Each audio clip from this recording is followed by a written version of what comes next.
ورنہ میں آپ کو یوں بغیر خاطر تواضع کے جانے نہیں دیتا۔ تاہم کل دوپہر کا کھانا آپ میرے غریب خانے پر تناول فرمانے تشریف لائیں تو مزید شکر گزار ہوں گا، اور میری بیوی بھی آپ کا شکریہ ادا کرے گی۔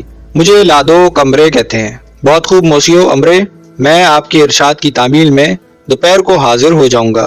راہگیر نے سلام کے لیے اپنی ٹوپی کو ہاتھ لگاتے ہوئے کہا، اب آپ آرام فرمائیے، میں چلتا ہوں، لیکن جناب اپنا نام تو بتاتے جائیے، مجھے معلوم تو ہو کہ میرا محسن کون ہے۔ مجھ حقیر کو آرسین لوپن کہتے ہیں موسیو، راہگیر نے جواب دیا اور تیز تیز چلتا ہوا اندھیرے میں گم ہو گیا۔ آرسین لوپن، امرے نے کچھ سوچتے ہوئے یہ نام دہرایا۔ اس سے پہلے میں نے یہ نام کبھی نہیں سنا، بہرحال ہوگا کوئی۔ اس وقت تو یہ شخص رحمت کا فرشتہ بن کر آیا تھا، ورنہ میری بڑی مٹی پلید ہوتی۔ حقیقت بھی یہی تھی کہ اس زمانے میں چند مخصوص افراد کے سوا آرسین لوپن کا نام کوئی نہیں جانتا تھا۔ سانٹی جیل خانے سے فرار اور دوسری حیرت انگیز وارداتوں نے بہت آگے چل کر آرسین لوپن کا نام روشن کیا، اور پھر تو فرانس کا بچہ بچہ اس کے کارناموں سے واقف ہو گیا۔ ہم اس زمانے کا ذکر کر رہے ہیں جب لوپن اپنی ذہانت اور ہوشیاری کو آزمانے کے لیے ابھی میدان میں اترا ہی تھا۔ اس کے براق ذہن میں عجیب و غریب اسکیمیں تھیں، اور اب وقت آ گیا تھا کہ وہ ان میں سے ہر ایک اسکیم پر عمل کرے۔ اس نے موسیو امرے کی دولت مندی کے بارے میں بہت سے قصے سنے تھے، اور بار بار اس کے منہ میں پانی بھر آتا۔ کئی ہفتوں کے غور و خوض کے بعد لوپن نے موسیو امرے کی تمام دولت پر قبضہ جمانے کی شاندار اسکیم سوچی تھی، اور اس پر عمل کا پہلا مرحلہ نہایت کامیابی سے طے کر لیا تھا، لہٰذا وہ بے حد مسرور نظر آتا تھا۔ دن چڑھتے ہی لوپن نے امرے کے گھر جانے کی تیاریاں شروع کی۔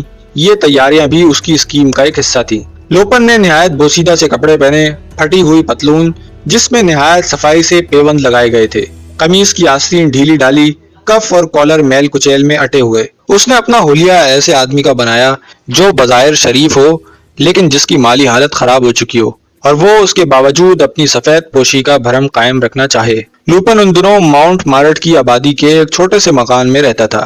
اس مکان کا کرایہ بہت معمولی تھا، اور خود مالک مکان کی رائے بھی لوپن کے بارے میں یہی تھی کہ آدمی نہایت شریف اور خاندانی ہے، اور گردش روزگار نے اسے ان حالوں کو پہنچا دیا ہے۔ اچھی طرح اپنا اور اپنے لباس کا جائزہ لینے کے بعد وہ مکان سے نکلا۔ راستے میں کچھ فاصلے پر ایک اور مکان تھا۔ لوپن نے پہلی منزل کے ایک بند کمرے کا دروازہ اپنی دستی چھڑی کی مدد سے کھٹکھٹایا۔ ایک ہٹا کٹا آدمی بند کمرے سے برآمد ہوا اور لوپن کے پیچھے پیچھے کسی پالتو کتے کی طرح چلنے لگا۔ تھوڑی دیر بعد وہ دونوں ایک چلتی ٹرین میں سوار ہو گئے۔ اطمینان سے خالی سیٹ پر بیٹھنے کے بعد لوپن کے ساتھی نے کہا، کہیے وہ رات والی مہم سر ہو گئی کیا؟ ہاں بہت اچھی طرح، اب میں دوپہر کا کھانا اس کے مکان پر کھانے جاتا ہوں۔ بہت خوب، لوپن کے ساتھی نے تعریفی نظروں سے اسے دیکھتے ہوئے کہا، لیکن میں نہیں سمجھا کہ آخر دوپہر کا کھانا اس کے ساتھ کھانے میں کیا مصلحت ہے؟ لوپن مسکرایا، دوپہر کے کھانے کی دعوت خود مجھے موسیو امرے نے دی ہے، آخر میں نے اسے تمہارے حملے سے آدھی رات کو بچایا جو تھا، کیا یہ احسان ایسا نہ تھا کہ وہ مجھے کم از کم کھانے پر ہی مدعو کرتا؟ بے شک یہ بات صحیح ہے، مگر آپ خود کہتے ہیں کہ جو دولت موسیو امرے کے قبضے میں ہے اس کے بارے میں عجیب طرح کی قیاس آرائیاں عوام میں ہوتی رہتی ہیں، اور یہ معاملہ خاصا مشکوک ہے۔ لوگوں کو بکنے دو، ان کا کیا ہے؟ لوپن نے منہ بنا کر کہا، ان بیہودہ قیاس آرائیوں کے باعث میں اس تمام اسکیم کو ملیا میٹ نہیں کر سکتا۔ تم جانتے ہو مجھے اس اسکیم پر محنت کرتے ہوئے 6 مہینے ہو چکے ہیں، یہ ایک بہت بڑی مدت ہے، اور میں بہرحال اپنے اس قیمتی وقت کا معاوضہ ضرور وصول کر کے رہوں گا۔ ان 6 مہینوں میں خود میری جیب سے کتنا پیسہ نکل چکا ہے، آخر وہ کون ادا کرے گا؟ موسیو امرے اور اس کی دولت کا سراغ لگانے کے لیے میں نے کیسی کیسی تکلیفیں اٹھائی ہیں، اور کس کس طرح جگہ جگہ مارا مارا پھرا ہوں۔ اب جبکہ منزل مقصود سامنے ہے تو تم مجھے لوگوں کی قیاس آرائیوں سے ڈرا رہے ہو۔ میں جانتا ہوں کہ جو دولت موسیو امرے کے پاس موجود ہے وہ ایک نہ ایک دن میرے قبضے میں ضرور آئے گی، لیکن جناب دولت بھی تو بے پناہ ہے۔ 10 کروڑ فرانک، 10 کروڑ ہوں یا 10 ارب ہوں، اس کو تو بعد میں دیکھا جائے گا۔ اس وقت اس بات کو یقینی بنانا ہے کہ اس عظیم دولت کے لاتعداد کفالت نامے موسیو امرے کی آہنی تجوری میں بند ہیں، ایسے کفالت نامے جنہیں ملک میں کہیں بھی بھنایا جا سکتا ہے۔ اب یہ میرا کام ہے کہ ان کفالت ناموں کو تجوری سے کیسے نکالنا ہے۔ خدا آپ کو اس مہم میں کامیاب کرے، لوپن کے ساتھی نے کہا۔ اتنے میں ٹرام کسی اسٹاپ پر آن کر رکی۔ آرسین لوپن نیچے اترا۔ دوسرے آدمی نے پوچھا، اب میرے لیے کیا حکم ہے؟ لوپن نے اس کے کندھے پر ہاتھ رکھ کر کہا، فی الحال کوئی حکم نہیں، انتظار کرو، اس کے بعد ضرورت پڑی تو تم سے خدمت لی جائے گی۔ اپنے ساتھی کو رخصت کرنے کے بعد لوپن آہستہ آہستہ وہاں سے پیدل ہی چلا۔ موسیو امرے کا مکان وہاں سے زیادہ دور نہ تھا۔ دن کے اجالے میں لوپن نے کوئی 85 بار اس مکان کا جائزہ لیا تھا۔ ایسا شاندار مکان کم ہی لوگوں کے قبضے میں ہوتا ہے، اس نے دل میں کہا۔